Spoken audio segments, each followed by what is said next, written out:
अब हामीले यही 10 वर्षमा 5 लाख टुक्रा गर्दा तपाईँले भन्दै गर्ने हिसाब गर्दै थिएँ हामीलाई त 1 वर्षमा 50,000 चाहिँ त्यसमा वर्कफोर्स चाहिँदछ हामीले यदि 5 लाख त्यहाँ पुर्याउने हो भने पनि। अब वर्षमा 50,000 पुर्याउन आजको दिनमा पनि हामीसँग डेफिसिट छ वर्षमा 30-35,000 वर्कफोर्सको। त्यसलाई इन्क्रिमेन्टल गएर भोलिका दिनमा अलिक बढाउँदै जाउँला, त्यो कर्भ पनि एक्सपोनेन्सियल बनाउँला। सो अब मैले देखेको भनेको चाहिँ मास जुन एचआर अथवा वर्कफोर्स जेनेरेसनको लागि हामीसँग एकदम 1, 2, 3, 4 वाला प्लान चाहिन्छ, नम्बर 1।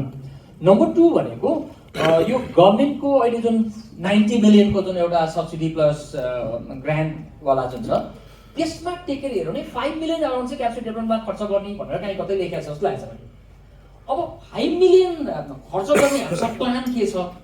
जस्तो अघि उहाँले भन्नुभयो हामीसँग अहिलेको गभर्मेन्टमा पब्लिक सर्भिसमै मात्रै हेर्नु र अरू जुन कलेज सुलेज यताउति सुरक्षाहरू सबै निकाल्यो भने टिचर समेत पुग्यो भने झन् 4 लाखको हाराहारीको पब्लिक सर्भेन्टहरू हुनुहुन्छ। त्यो त्यति पब्लिक सर्भेन्टलाई साँच्चै तत्त क्षेत्रमा क्यापासिटाइज गर्नको लागि कुन मेकानिजम चाहिँ लिएर जाने हो, कसकोसँग चाहिँ अब टाइअप गर्ने